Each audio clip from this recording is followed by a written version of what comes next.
How are you? It's great to see you once again. Hope everyone had a great Thanksgiving, man. How do I look in garnet? What do you guys think? Is it a good color for me? Unlike some at South Carolina, I actually know the difference between garnet and maroon, Chris Phillips. But it is, it is, it is great to be here with you guys, man. Thanks so much for having me, as always, man. What's good? Mark, I can laugh at that because I've got a good buddy of mine. There's nothing that irks him more than South Carolina's struggle to nail down the color garnet, right? You go to a Gamecocks game or go to Williams-Brice Stadium even, and some of the signs are like, they're red, and then you got some that are like deep maroon, and you got some that are the right color. It's just like, it's all over the place, man. So I can respect that. I can respect that. So I will say I think you're a little bit closer to the Texas A&M Virginia Tech maroon, but I mean, it can pass. It'll It must pass. be the lighting. It must be the It lighting, must. Chris. That's Yeah, always the excuse, Mark. That's the yeah. beautiful thing. That's always the excuse. Well, Mark, I wasn't planning on kicking off your segment with this. I thought we'd just go ahead and dive right to the South Carolina Clemson game. But the big news of the day, and I know you're going to have some strong opinions on this because it's not just something that affects South Carolina. Obviously, I believe it was yesterday. Florida had a pair of their top defenders into the transfer portal. Now it comes out this morning. Juice Wells is expected to, he's all but confirmed it, enter the transfer portal. Your immediate reaction to that news and what it means for South Carolina? Well, it's devastating, and you've got to feel as though you were completely used by a player and a system. What? Why are these rules about accepting NIL money? Why are they under wraps? Does he have to pay that back, Chris? Does anybody know? If you're a Gamecock fan and you put money into a collective, why would you do that again? If some of that money went to Juice Wells and that's the result that you got on it. You ordered a large pizza, Chris. They came out with a slice for you. You know what I'm saying? Here's your large pizza. No, I ordered a large pizza. You gave me a slice. I'm not paying for a large pizza. You already did. You already did pay for a Chris. Gamecock fans have been taken to the cleaners, and I'm curious if you're hearing the same thing I am, man. There is concern among some in the Gamecocks football building that what is a drip could become a flood. What is a drizzle could become a tsunami. Okay, this is not Marc Ryan making any massive predictions. All I'm saying is that I've heard from a few different places now, and I'm just curious if you're hearing the same thing, Chris, that there is concern in the football offices as to just how deep this crack, this mass exodus could be. Yeah, Mark, I've definitely heard this morning that, and I don't believe that Juice Wells will be the final Gamecock that hits the portal. Obviously, just because even if I hadn't heard anything, that's the nature of the beast when it comes to transfer portal. But I have heard this morning that there could be multiple starters that join Juice Wells in the portal. So it's, again, nothing confirmed like you, but I have heard the same things in regards to there's concern with some other players, some other contributors, some guys that made impacts down the stretch. I'll just leave it at that could find themselves entering the portal as soon as today, over the next couple of days, what have you. I mean, again, Mark, you mentioned, and I agree with you, something has to give, something has to change, because I was just mentioning before you came on, like, I really genuinely feel for these people that run these collectives. They built a business around these collectives they're running and operating, and a situation like the Juice Wells things happen, and you got to try to convince people that your money's not just completely going to waste. I mean, And this is the case where is Beamer to explain this to folks? What is the bleeping explanation here? Why, Shane? Why were you coy all year? And I was going to say, Mark, now it you played explains. coy all Yeah, year. it People explains continue to that. funnel money into the collective. You're coy. You know what this is, man? It's like there are executives in professional sports. Daryl Morey comes to mind, Philadelphia 76ers, where he will defend the player until the end of time because in the back of his mind, he knows that in order to get future players, he has to be pro player. So even when the player is wrong, he defends the player. And everybody knows it's full of BS. This smells of that, Chris. It's just like, bro, you got great Gamecock fans, loyal Gamecock fans, putting money into this collective to what? What are they paying for? You know, like how upset will you be if Juice Wells catches 2 touchdown passes in his first game with somebody else next year? Like, how will that sit with Gamecock Nation? Like, what was the explanation for why he wasn't playing? When I hear, physically he's ready, but mentally he's not, I think, okay, that means it could be something like depression, which we need to take seriously. Or it could be like, what is it? Juice Wells says, no, man, I'm not playing this week, but I'm not going to the NFL draft. I'll be back next year. Can we just look, man, can we just get an explanation about what's going on? That's all we're saying. That's all we're saying. Because of HIPAA guidelines, sometimes you can't get the answer. But, I truly feel, Chris, that the Gamecock Nation is owed an explanation from either Beamer or Juice Wells. And if I'm Shane Beamer, I'm going to Juice Wells and I'm saying, look, man, at this point, either you're going to say something and I am, but we're not about to do these people this way, where we've just strung them along. You've collected money and I'm not going to say anything because I'm going to be pro player. Because, man, I can't be anti-player, or we're not going to get the next Juice Wells who did what for you, who just took your money and sat and didn't play, Chris. And then there's the next layer of this to me. And that is, I am a firm believer of judging people based on what they can control, right? It's why, Chris, I have a huge problem with the resume argument in college football. It's like, we treat college football like it's college basketball and you've got 40 games to build a resume. You don't. You know that. How long this year before the last month did you hear, who is Georgia beaten? Does that mean they're not the best team in America? What do you mean, who have they beaten? They've beaten who they've played. They tried to schedule Oklahoma. They had a game scheduled against Oklahoma. Because Oklahoma is joining the SEC, the game against Oklahoma got replaced with a game against the Island of Misfit Toys. You see what I'm saying? So to me, man, like I don't understand the resume argument. Like, no, man, like so what you're telling me is if you took the Philadelphia Eagles and put them in the Mountain West, they don't deserve to be in the playoff because they played a Mountain West schedule. They wouldn't be one of the 4 best teams in America. I hate that. Tying that back into Shane Beamer, tying that back into other coaches, Chris. It's like, we want to form a judgment, and a judgment is going to be formed on Shane Beamer, in part because of this year, in part because of next year, in part based on what happens. How much of that can he control? Can he control, man? Seriously, if South Carolina has another 6 scholarship offensive linemen go down next year, Gamecock fans aren't going to want to hear the explanation for why they're 3-7. You see what I'm saying? They're not going to want to hear that explanation. They just want production, no excuses now. There is no rule that you can only have 20 players from a team enter the transfer portal. Everybody can leave. You could be left with nothing. You could literally be left with nothing.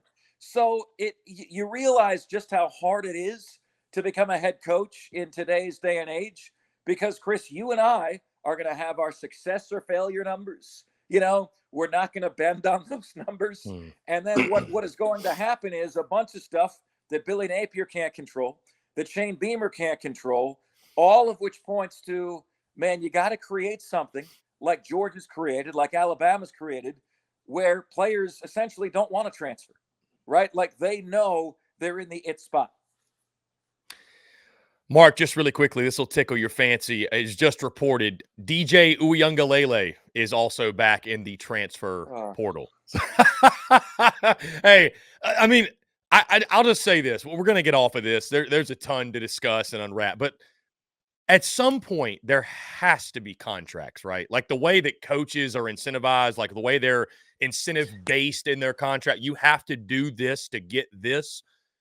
We have to get to that point, right? Like I am all for guys making money off their name, image, likeness, but like you can't ask people to invest in something. And I think of it like a real estate agent asking for $300,000 from somebody and saying that you saying, "Where's the house?" He says, "Well, just trust me, bro. It's coming." And then it never gets delivered. And he's like, "There was no contract. There was no paperwork. Oh, well." I mean, in no other facet of the world does it work that way, where there's just no paperwork, there's nothing binding, right? I mean, would you agree? Like, again, this is affecting Florida, this is affecting everybody. What do you, when you look at the landscape, like, what is the solution? Yeah, Chris, it works the same in sports media, honestly. Like, we have deals like athletes have deals. And you get to a point sometimes where the management says, no, no, no, we need to sign you now. Like, pushing this off is not going to work for us anymore. Right. Like, you do get to those points sometimes, man. My bigger issue, man, is this. Part of our responsibility to young people is to help mold them with a good value system and understanding what the word commitment means. Did you hear Coach Prime's statement today, Chris, that, these guys they don't stay committed to their girl. You expect them to stay committed to a school, right? I mean, how do you expect them to stay committed to a school? Like, we are doing a piss poor job of instilling the value of commitments. Now, Coach Prime said what he wants is, once a player is committed, he can't take any more visits. It's kind of what Dabo Sweeney does. Don't commit to me unless you're done, right? There's a value in that. But deeper than that, man, is the fact that, like, we are allowing these kids now to transfer twice without penalty, 3 times without penalty if you become a graduate student. And it just, it creates a ton of social media interest, Chris, but it doesn't create anything in the way of team building, because you are piecemealing together a roster every single season. Billy Napier, Shane Beamer, Dabo to a lesser extent because of what he's built at Clemson. But because of this lack of commitment and the lack of a penalty to leave, like, there has never been a more weak concept of team in the history of college football. I mean, can you dispute that? Has there ever been a more weak concept of team? I don't feel like playing the bowl game. I'm going to go to the NFL draft. I don't feel like being here anymore. They signed another quarterback. There is no the transfer policy that's in place totally flies in the face of teaching young people the value of commitment, right? Because they don't have to be committed to anything. There is no penalty for a lack of commitment. Well, Marc Ryan, what would you say if he's in a bad situation, bad head coach, buried on the depth charts? You can transfer once without penalty. You can transfer twice and sit out a year, okay? If you use your one get out of jail free card, you damn well better pick the right choice the second time. You see what I'm saying? So it's a joke, man. It really is a joke. And due to absolutely being petrified of another lawsuit, the NCAA has washed its hands of all this. Oh, you get a transfer, and you get a transfer, and you get an extra year, and you get an extra year. And now you got 6th, 7th year players on 4th and 5th schools. And college sports now, Chris, is worse than free agency in sports. At least they have salary caps. At least they have moves that they can and cannot make. There is nothing you can't do anymore. 1 to 2 million to rent a player for a year. Chris, I'm just riffing right now, but I will say this to you, man. The Gamecocks better not go after KJ Jefferson. That's the last thing they need. That's the last damn thing they need right now. It is the most selfish act, and we saw Will Muschamp do this. His final year, right? Went with Colin Hill over Helinski. How did that work out? I'm just curious. How did that work out? Colin, was it Colin Hill? Is that Colin right? Hill. Right? Yeah, not Colin well. Hill. Okay. Colin Hill will one day be the answer to a trivia question, because I feel like only diehard fans are those that are involved in some sort of South Carolina media. But if you're not in the Palmetto State, 10 years from now, you're going to have no clue who Colin Hill was. For Will Muschamp, it was Colin. For Will Muschamp, it was Colin died on that hill. Indeed. That's what it was for Will Muschamp. But look, man, you got to think about not what's best for you, Shane Beamer. What's best for the program? Fans thinking very surface level, Chris. Not all fans, but some. Oh man, KJ Jefferson. Wow, man, that'd be tight to have him at quarterback. Yeah, until he makes his next transfer, until it doesn't work out again. How about build around the guys that have committed to your program and truly want to be part of your program? You know, is it best for South Carolina to have another Band-Aid, another rental, especially when this dude has a very similar skill set to Lenora Sellers? Or is it best to play Lenora Sellers? Now, that decision, man, could be the difference between winning 7 games next year and 5. But I'll still tell you this. I'm rolling with Lenoris because I want to develop something. I want to build a team, a core. And if the Gamecocks go after KJ Jefferson, what that tells me is that Beamer has made the same desperation play that Muschamp did with Colin Hill, and that he's more concerned with saving his own ass than what's truly best for the program. Do you agree? I think that's a very interesting take, Marc Ryan. I said this, and I actually posted a clip on this morning. I agree with you. I don't think South Carolina should be seeking out a quarterback to come in and start. I don't have an issue with adding KJ from the sense of competition because it worked out well for Ole Miss. It pushed Jackson Dart to be the best version of himself. So I would agree with you seeking out a guy like KJ Jefferson, who's probably asking for the money he's asking for as a starting quarterback. I can't imagine he's going somewhere not to play. I would agree with you. But I had not made the Muschamp Colin Hill connection till you brought it up. And I mean, it's fair. I mean, it's very fair. So Well, look, I, it's yeah, nobody's saying that KJ Jefferson and Colin Hill are on par in terms of a right, talent standpoint. right. That's a great disservice to KJ Jefferson. At the same point, man, you consider where this Gamecock program is. You want to build something, man. You know, you want to build something. You want to build a core. You want to establish something. You know, Spencer Rattler allowed the Gamecocks, for the most part, to bridge a gap without the wheels falling off in the program, right? Now there's much better recruits coming in. Now you have a chance to build something. I'm here to tell you, Chris, if Beamer signs KJ Jefferson, it tips me off that he's desperate. And it also tips me off that even though we haven't gotten the announcement that Beamer's coming back this year, right, that we might as well, because you guys know my theory. When you have to announce that your coach is coming back the following year, he's 1 year away from being fired. That would be the most desperation of desperation moves. And to me, it's clearly not what's best for the program. And I had Gamecock fans defending Will Muschamp when he went with older 24-year-old veteran quarterback to try to save his own ass. And it did nothing good for the program. Nothing. Build through Lenora Sellers. That's your guy. That's your star. It is true you may not win as many games with him next year. Guess what? That's okay. Build something for the future. And to your point, Mark, and again, we're looking ahead to 2024, and we're talking about something that may or may not even happen. But to your point, I'll say this: you went 5-7 with Spencer Rattler this year.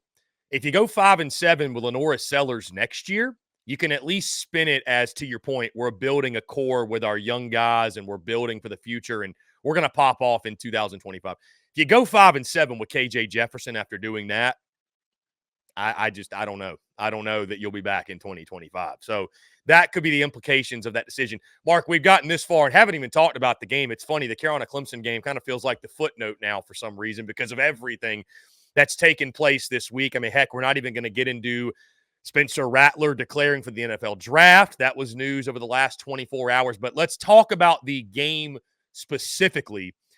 Mark, I said it was one of the worst Palmetto Bowls I've ever seen in regards to just boring, unentertaining, but Clemson has their way. They dominate on both lines of scrimmage. As we mentioned, a turnover aided Clemson to a 9-point win, the early blunder by South Carolina, and the Gamecocks offense just could never get going to obviously keep South Carolina out of a bowl game, 5-7 finish. Your overall thoughts on the game, what you saw, and your biggest takeaways from Clemson's victory over South Carolina? I couldn't believe how easy it was for Clemson. I couldn't believe how easy it was, Chris. If you had told any Gamecock fan, Clemson's not going to score an offensive touchdown in this game, okay, before the game, you would have had Gamecock fans dancing naked in the streets, Chris. Naked in the streets, sure that they were going to win. How do you explain? Now, I know Clemson's got a defense and Florida does not, but how do you explain scoring 39 points against the Gators and 7 points against Clemson. There was not a single moment in that game where I felt like Clemson was threatened. Not a single moment. There wasn't a single second in that game where especially when you start with the fumble 6, right? Return for a touchdown. There was not a single moment where I felt like Clemson wasn't going to win that game. And that's a disgrace to have that game at home. I've got all these Gamecock fans floating me stats. Beamer's 8-1 at home in night games, And then I got my friends at BetQL in Las Vegas telling me the night game stuff doesn't matter, man. Like it just really doesn't matter. So anyway, Chris, I'm sure you were surprised as well, right? 7 points you're surprised at. You're surprised that Clemson can win the game without scoring an offensive touchdown. You're surprised that, Clemson could essentially shut it down.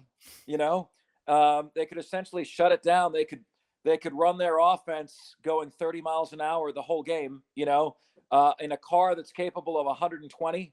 They cruised at 30 miles an hour the whole game because they didn't have to do anything else. And when you've got a QB as mistake prone as Cade Klubnik is, why would you do anything more than what you had to see right there? That was the most surprising thing to me, man, is that, and I won't even blame Rattler for this, is that they were able to give him so little time and so little protection with a defense otherwise playing very, very good football for the Gamecocks. They weren't even able to threaten, man. I mean, I remember Beamer saying after the North Carolina game, you guys are going to look bad who make fun of this offensive line later in the season. I'm still waiting to look bad, Shane. I'm still waiting. Can you wake me up when I look bad, Shane? Okay. Please wake me up because I felt like I was watching the damn North Carolina game all over again. It's funny, Mark, you bring that up because I'd honestly forgotten about that comment until you just reminded me. Yeah, no, it is funny. You guys are going to regret it. You guys wait till you see how good this offensive line is. Yeah, and I mean, it brings me to this, Mark, because you asked me this on your show on Monday, and I mean, it goes without saying, though, that, from the opening snap in Charlotte to the final whistle against Clemson, the season was an utter disaster, and it was a cataclysmic failure, as you've said many times, and I don't think anybody can have any debate or banter against that, if you will. And to your point, I was surprised the overall flow of the game. I thought South Carolina at home at night, I picked Clemson to win, but I thought it would be much more of a fight, a competitive game, because even though that game was a 9-point loss, Mark, it felt like a 90-point loss. I mean, it really South Carolina at one point, Mark, after that touchdown in the first quarter, it was mid-fourth quarter, and I think they had like 2 yards after the first quarter. I mean, literally just could do nothing, negative play after negative play. When you look back on this 2023 season, Marc Ryan, year 3 of Shane Beamer, a year that we all deemed was so important, need to get to 8 wins. The goal is 9-3. You finish 5-7. Briefly, in your own words, your biggest takeaways are what you're going to remember most from the 2023 season and the temperature of Shane Beamer's seat now going into 2024. This guy, James Kendall's cracking me up. Can you take it easy on us today, Mark? It's pretty rough, and a few of us are about to eat broken glass. James, don't do that, brother. Don't do that. This was the year where Shane Beamer got his reality check, where the honeymoon ended between he and Gamecock fans. He has been incredibly loyal to the Gamecocks in a way that most of the players on the team have not. I understand. In a program with a fan base that has been kicked as much as Gamecock fans have been kicked, wanting to hitch your wagon to someone who truly loves you and is loyal to you. I get that. At the same time, value and appreciate what it means to have expectations for your program, right? Chris, I think Billy Napier is in an identical position to Shane Beamer. And the difference is Billy Napier just finished year 2 and Beamer finished year 3. Shouldn't be that way. The difference is the expectation. There's a feeling of Gator fans of win next year or else, and you tell me, Chris, is that feeling there? with Shane Beamer right now? Is there a feeling there of win next year or else? If not, there should be. But and again, how much of this can Beamer even control? Certainly, if there's a mass exodus of players from your team, you're not doing something right. I heard Josh Pate say last night about Billy Napier. He's like, Florida's the most undisciplined, inconsistent team. And I don't get the sense that's who Billy Napier is. So something about his message is not connecting with the program. And he said that I'm not Mr. Fire the coach guy. You're not going to hear that on this show. But I do not feel good about the Billy Napier trajectory at Florida right now. And he said that. Well, to me, where Beamer is at South Carolina should be the same place that Napier is at Florida right now. And there damn well better be pressure for him to produce next year. A second straight losing season with the cupcakes that are in the non-conference schedule next year for this Gamecocks team. Who is it, Chris? Wofford State, Eastern University, Wofford, Old Dominion, Akron, and then there's Vandy in SEC play. So to your point, that's 4 wins. So I think 5 and 7 or worse for Beamer. And to your point, Mark, and I mentioned this yesterday, and I was surprised there wasn't more pushback from people because I just seem to be able to ruffle feathers, no pun intended, with Gamecock Nation. I think Beamer gets till 2025. What pains me in saying that is if they go 5 and 7 next year, he should be fired. At a program with real expectations, he would be fired. Let's establish one thing too, okay? If he wins 5 and 7, goes 5 and 7 next year, Chris, that means he won one game. One real game, yes. One real game, yes. 4 wins are baked in to that schedule, okay? This is an 8-game schedule. Gamecocks are starting 4-0. So if he finishes 5 and 7, that means he went 1 and 7 against the real games on his schedule. Okay? There's no, he went 6 and 6 this year. That's good. That's garbage. Are you kidding me? 2 and 6. He had, the 4 wins baked in, 4 preseason games. You went 2 and 6. Oh, good year. Bowl eligible. Come on, man. Come on. So, Chris, you're saying right now, 5 and 7 next year, you want him replaced. Do I have you on record as saying that? No, I'm not going on record on that. 4 and 8 or worse, and I think the seat is scorching. I've been the fire the coach guy, Mark, before. I'm not trying to start the campaign right now. I say let the season play out first. No, I'm not saying that at all. I'm just saying that, again, I think he gets till 2025. I think in a program with higher expectations, that record 5 and 7 or worse would absolutely get him fired. I don't know that at South Carolina it will, but I'm not ready to go on record and say that I said fire Shane Beamer. Forgive me. I was the fire Muschamp guy, Mark, for 2 years, and it was rather exhausting. So I'm gonna hold off on that take. But to the point that you said, I think the seat is warm. As it should be. You shouldn't go 5 and 7 and have a comfortable seat. It should be warm.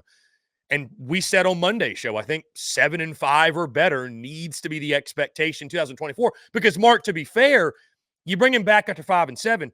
Well, year 5, people aren't going to care you went 5 and 7 the year before. They're going to say, if you don't go 9 and 3 or better, you're out. Right? Or at minimum 8 and 4. So, you at least have to build to that. Going 5 and 7 again, or God forbid, worse, isn't building to that. So depending on how things shake out the rest of this portal cycle, depending how it looks next season, 5 and 7 with 6 blowouts. I don't want to go on record and say fire Shane, but I'm just saying the pressure is going to keep ramping up. That's all I'm saying. Yeah, you gotta go. If 5 and 7 this year, 7 and 5 should be the minimum expectation next year, and then it should move up from there. All right. If you're Beamer, my issue with Billy Napier, Chris, is I believe his floor is 5 and 7 and his ceiling is 9 and 3. And at Florida, a ceiling of 9 and 3 isn't good enough. Now, if you've identified that about him, that there's going to be mistakes, undisciplined play to which above 9 and 3 is not possible, what must be done eventually should be done immediately. Right. And should you wait 10 years with Billy Napier? and then look back and say, man, that Marc Ryan guy was right. We were never worse than 5-7. We were never better than 9-3, right? Like, should you have to go through 10 years of that, of missing the playoff every year, a 12-team playoff, to get to that point? The expectation from Gamecock fans is to make a playoff, right? The bowl system is about to be worse than it's ever been, Chris, especially when we go to 12. I mean, it will literally be the Pro Bowl. It'll be viewed as like a flag football game of the bowl games to those teams that don't make the playoff. So it's going to be the haves who make the playoff and the have-nots who don't. And Gamecock fans rightfully expect to make a playoff. Florida fans expect to make a playoff every year. Every year that you don't make the 12-team playoff, it's going to be a bust. It's going to be a failure. Anyway, brother, that's where I'm at. All fired up. Don't like the direction of college football. Don't like where this is headed. There is no concept of team anymore. And you know who loses in that? You, me, and all the fans who long for the days when it really meant something to be a Gator, to be a Gamecock, to be a Tiger, right? Well said. Marc Ryan of the Fan Upstate. Mark, I'm going to get you out of here. I appreciate you being gracious with your time, my friend. Really good stuff. Sure. And I know you guys are going to have a jam-packed show today, 3 to 7. Marc Ryan, the Fan Upstate. Check him out at Marc Ryan on air on social media. Mark, appreciate you taking the time, my friend. It's always a blast. Always, guys. Thanks so much. Be well.